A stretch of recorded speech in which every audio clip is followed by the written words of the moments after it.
Olá, meu amigo! Olá, minha amiga! Sejam todos muito bem-vindos à aula de número 3. Nela nós vamos trabalhar os sujeitos da relação contratual, contrato administrativo, e também as características da avença administrativa, que é o contrato. Meus jovens, primeiro vamos identificar quem são os sujeitos que contratam mediante licitação. Quem são os sujeitos que integram o contrato administrativo? Aqueles que contratam qualquer que seja o objeto, ou seja, de um lado, nós temos a administração pública direta e a administração pública indireta, União Federal, Estados-membros, municípios, Distrito Federal, são pessoas jurídicas de direito público e figuram no contrato administrativo como contratantes. São eles que buscam satisfazer as suas necessidades mediante a contratação de particulares, mediante a contratação de pessoas jurídicas de direito privado que integrem o mercado, que atuem no mercado. Do outro lado estão os contratados, tá? São particulares, pessoas jurídicas e físicas que se submetem a um processo licitatório, mediante ampla disputa, vence o certame licitatório e subscrevem o contrato administrativo com os entes que integram a estrutura da administração pública, direta ou indireta. Repito, de um lado, a estrutura da administração pública, União, Estados-membros, municípios e Distrito Federal. Não esqueçamos dos entes também que integram a estrutura da administração pública indireta, as autarquias, as estatais, as fundações públicas. Lembrando que as estatais são classificadas como, são de duas espécies, as empresas públicas e as sociedades de economia mista. Ok? Amigos, norma primária aplicável às contratações, como já dito, se o ente é o federativo, ente político, norma primária, norma originária, Lei 14.133 de 2021. Se são os entes da administração pública indireta, 14.133 de 2021, ou seja, a nova lei de licitação para as autarquias e para as fundações públicas. Não obstante, as estatais são regulamentadas quanto à contratação, quanto às suas contratações, pela Lei 13.303 de 2016, que é o Estatuto das Estatais. Do outro lado, particulares. Os contratados são os particulares, tá? Pessoas jurídicas de direito privado que atuam nos diversos segmentos de mercado, tá? Fornecimento de mão de obra, material de consumo, material de expediente, enfim, são as pessoas jurídicas que se submeterão ao certame licitatório, respeitado o princípio da legalidade, respeitado o devido processo legal, se submetem ao procedimento administrativo licitatório, que tem etapas próprias já trabalhadas, certamente por vocês noutra oportunidade, mas que aqui nós vamos ventilar para que vocês lembrem. É uma temática eminentemente de licitações, e nós estamos num curso de contratos, mas uma coisa se relaciona à outra. A circunstância contrato administrativo, obviamente, advém de um processo administrativo licitatório. Nós não podemos nos esquivar de estudar tal temática. Muito bem, no material de apoio, no nosso capítulo 3, existem lá os sujeitos do contrato administrativo. Diz lá o nosso material, as partes de um contrato administrativo são os entes que integram a administração pública, direta e indireta, e os particulares. Vejam, o conceito dos sujeitos foram estabelecidos. O conceito dos sujeitos foi estabelecido no artigo 7, no artigo 6º, inciso 7 e inciso 8, repito, no artigo 6º, incisos 7 e 8 da Lei 14.133 de 2021.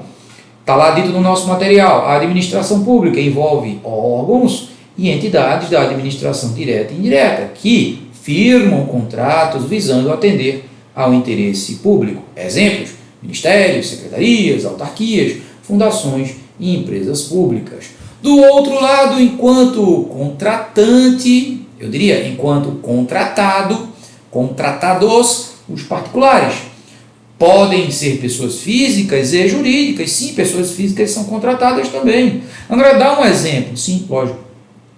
Imaginemos que uma prefeitura pretenda contratar um profissional com notória especialização, faz isso mediante inexigibilidade, né? Contrata o profissional com notória especialização naquele segmento, ou o contratado não tem uma pessoa jurídica, ou o profissional com notória especialização não tem a pessoa jurídica, ele será contratado mediante pessoa física, pela via da pessoa natural física dele, CPF. Pode ser contratado, sim. André, mas nesse caso uma licitação, não importa. O que importa é saber, o contrato administrativo pode ter como contratados pessoas jurídicas e físicas. Show de bola? E, obviamente, que esses contratados fornecerão bens, prestarão serviços, realizarão obras, serviços de engenharia.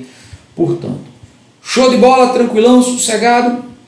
Muito bem. Dito isso a vocês, eu quero destacar algumas características dos contratos administrativos. Veja, o contrato administrativo, como primeira característica, o contrato administrativo deve satisfazer os interesses da coletividade. Mas aí, peraí, André, calma aí.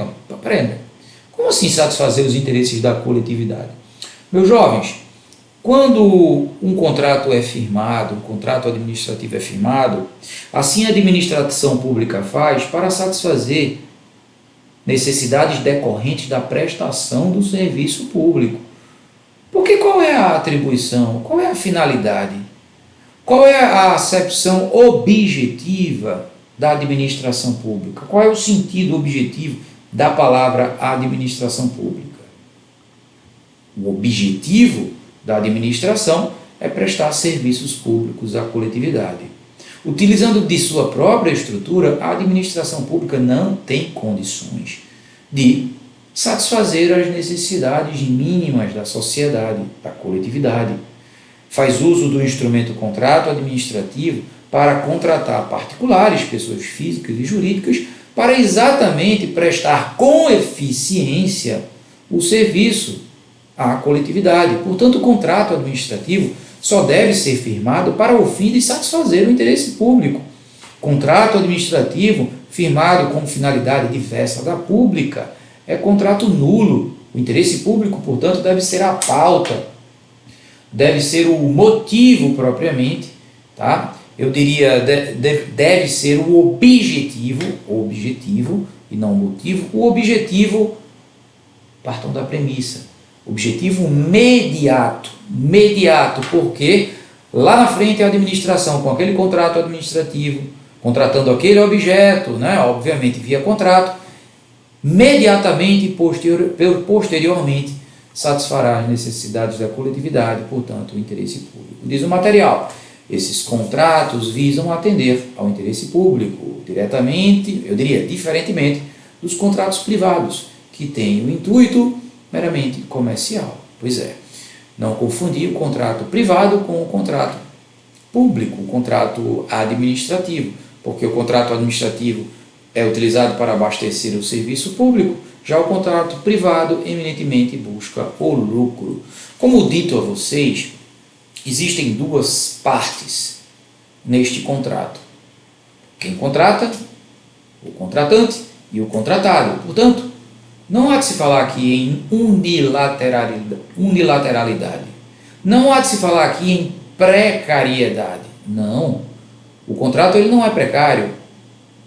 Não obstante as cláusulas exorbitantes, mas o contrato não é precário. Tem direitos para ambos, tanto para o contratante e da mesma forma para o contratado.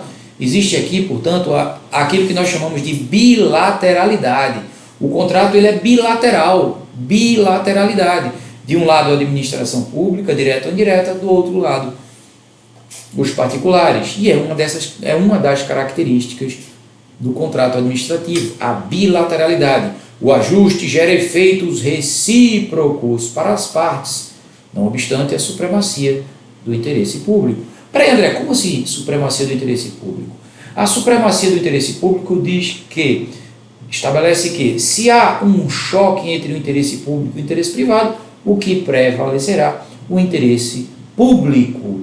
Mas existe no contrato,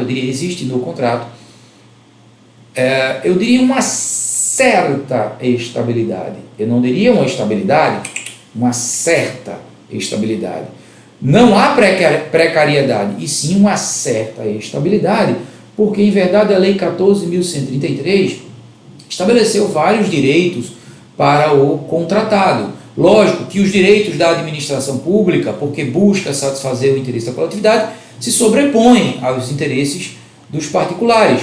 Mas, sim, haverá bilateralidade, um certo equilíbrio, não obstante a supremacia do interesse público, que indica que o interesse público se sobrepõe ao interesse privado. Da mesma forma, existem a característica denominada de comutatividade. Como assim? Eu disse já a vocês outrora que a administração pública será obrigada a pagar pelo objeto adquirido.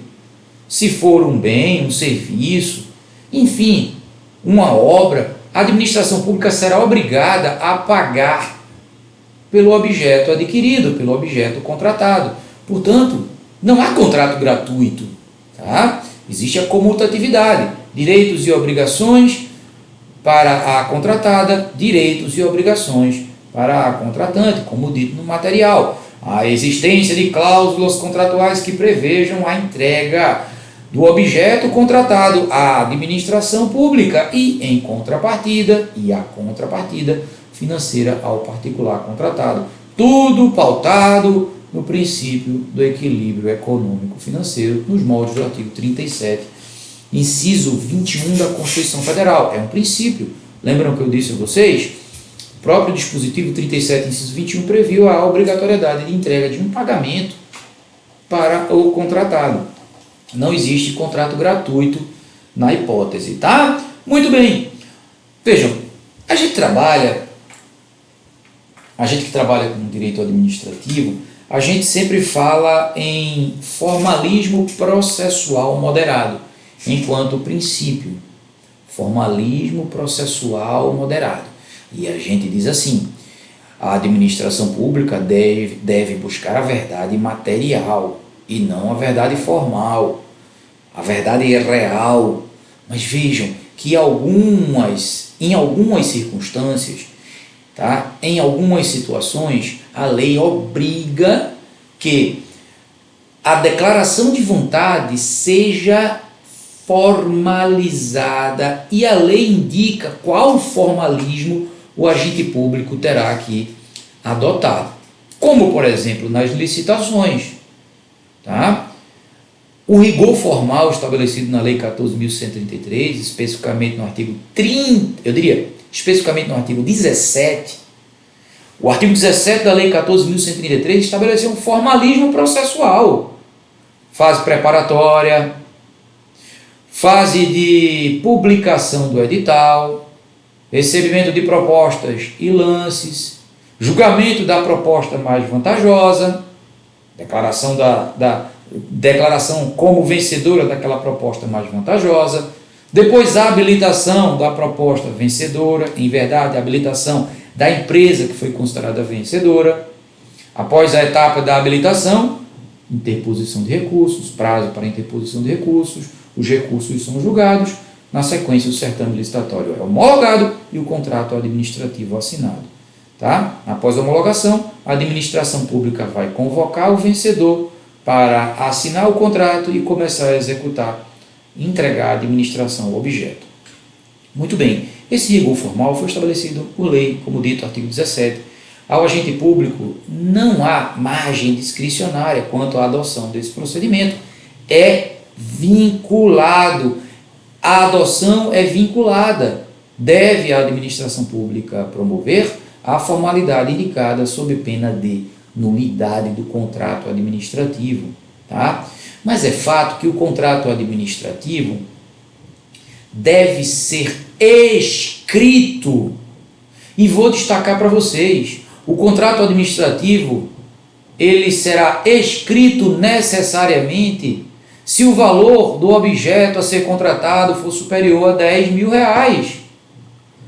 Meus amigos, a lei 14.133 estabeleceu que até R$ 10.000, o objeto contratado, se for de até R$ 10.000, esse contrato poderá ser substituído por um outro instrumento que comprove a entrega do objeto, como, por exemplo, a nota de empenho, né? Dentre outros meios de comprovação de entrega do objeto e pagamento da importância.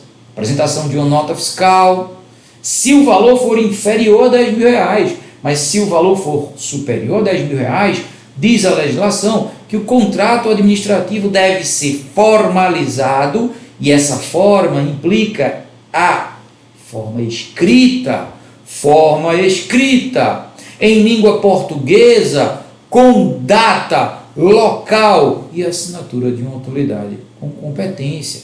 Mas, logicamente, que outros requisitos trabalharemos aqui, outros requisitos do contrato administrativo, tá? Mas a característica básica do contrato administrativo, ele tem que ser escrito, se superior a R$ 10.000, o objeto contratado, tá?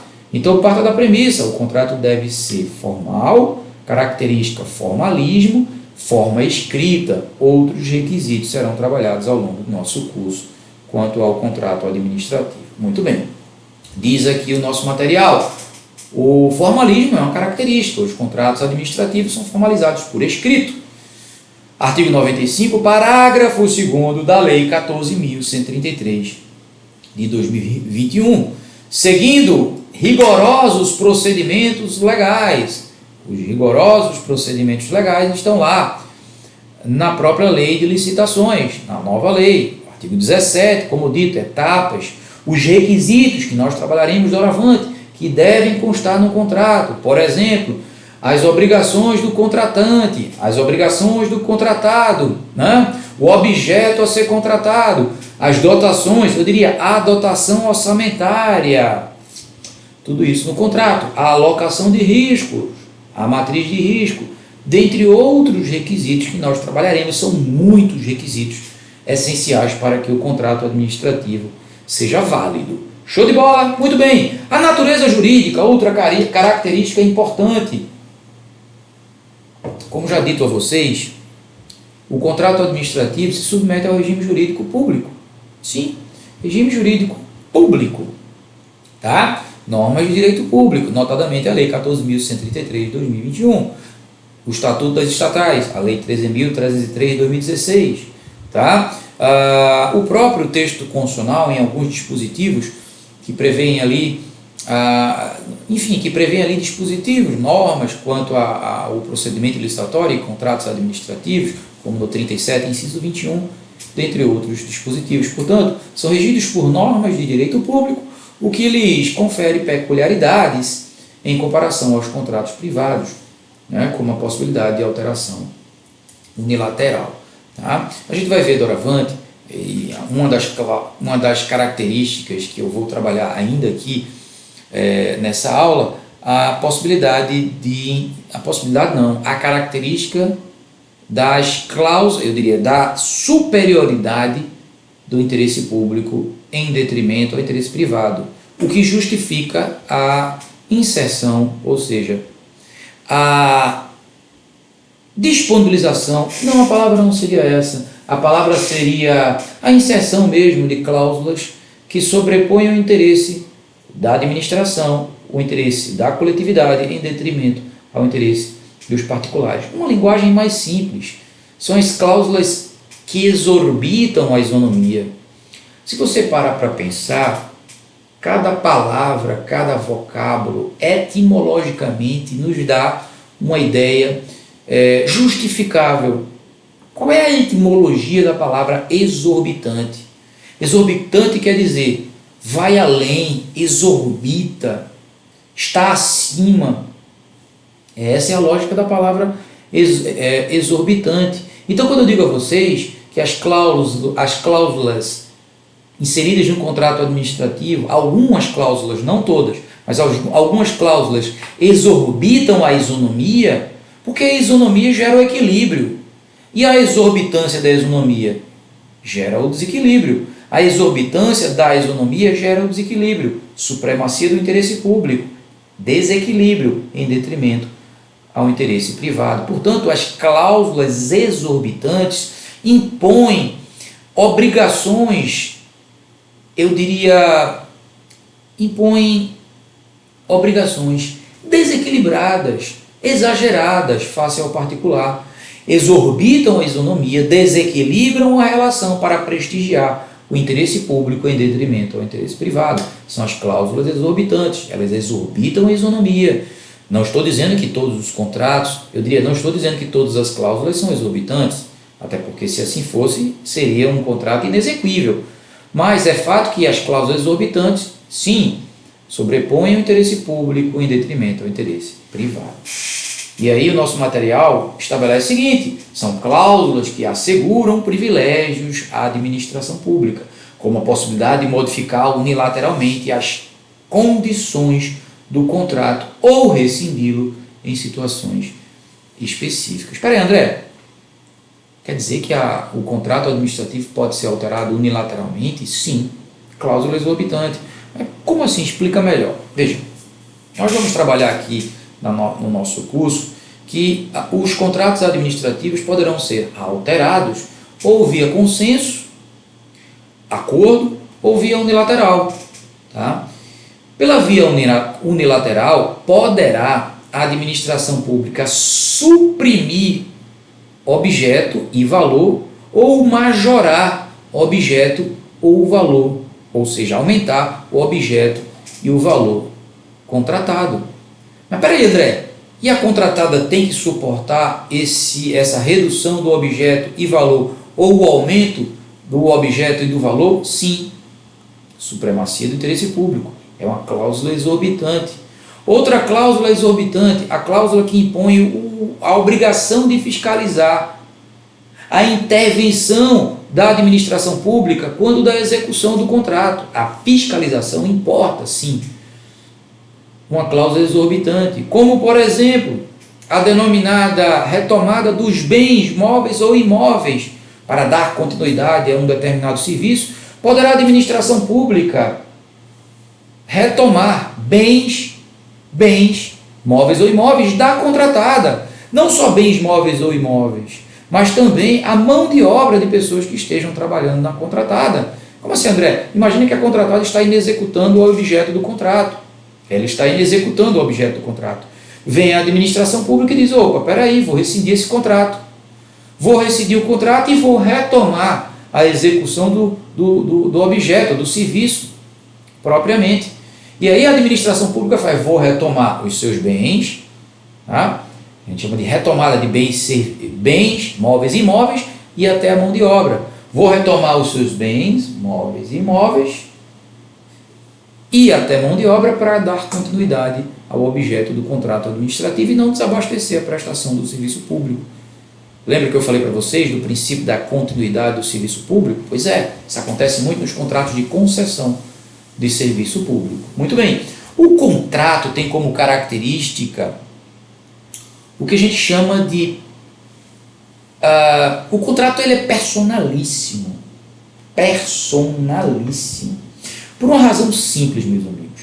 O material da gente chama de intuito persona. O que quer dizer esse intuito persona? Ou o contrato tem natureza personalíssima? Quando uma pessoa jurídica se submete à licitação, ela tramita por todas as etapas do processo licitatório. Ela venceu o certame licitatório, dentre outras pessoas que também se submeteram ao certame. Portanto, veja, se foi ela a considerada vencedora, aquela que propôs formulou a proposta mais vantajosa, ela terá que executar o objeto contratado. Porque lembra que eu disse a vocês, a ampla disputa é garantida, a administração pública não contrata de forma pessoal e sim impessoal, de forma a promover a ampla disputa. Ora, se uma pessoa jurídica venceu o certame licitatório, essa pessoa jurídica tem que entregar o objeto à administração pública. Simples assim. Tá? E aí o material vem a dizer o seguinte: o contrato administrativo é firmado com aquele particular que, após vencido o processo licitatório, Mediante a apresentação mais vantajosa de proposta, subscreve a avença e terá a obrigação de entregar o objeto contratado à administração pública. Inobservar o caráter personalíssimo dos contratos administrativos seria lesão aos princípios da impessoalidade e moralidade administrativa. Olha, eu faço aqui uma ressalva. Em algumas situações, em alguns contratos, parte do objeto contratado é autorizado o que a gente chama de, a lei autoriza a subcontratação. A subcontratação não vai absorver todo o objeto do contrato, mas eu diria objetos periféricos àquele principal. Explico melhor.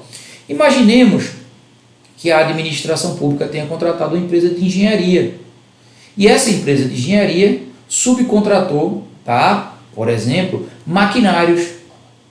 Subcontratou maquinários para executar aquela obra. Então, o objeto obra, serviço de engenharia, ele não foi subcontratado, mas algo que está ali gravitando pela periferia do objeto, que é a obra, o serviço de engenharia. A subcontratação ela é permitida pela nova lei de licitações.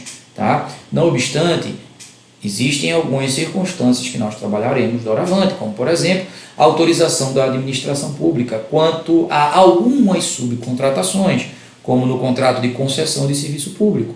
A subconcessão, em regra, é inadmitida, salvo se previsto em lei, salvo se previsto no contrato, portanto em edital e mediante a autorização da administração pública. Show de bola? O princípio da instabilidade, eu diria, a característica da instabilidade.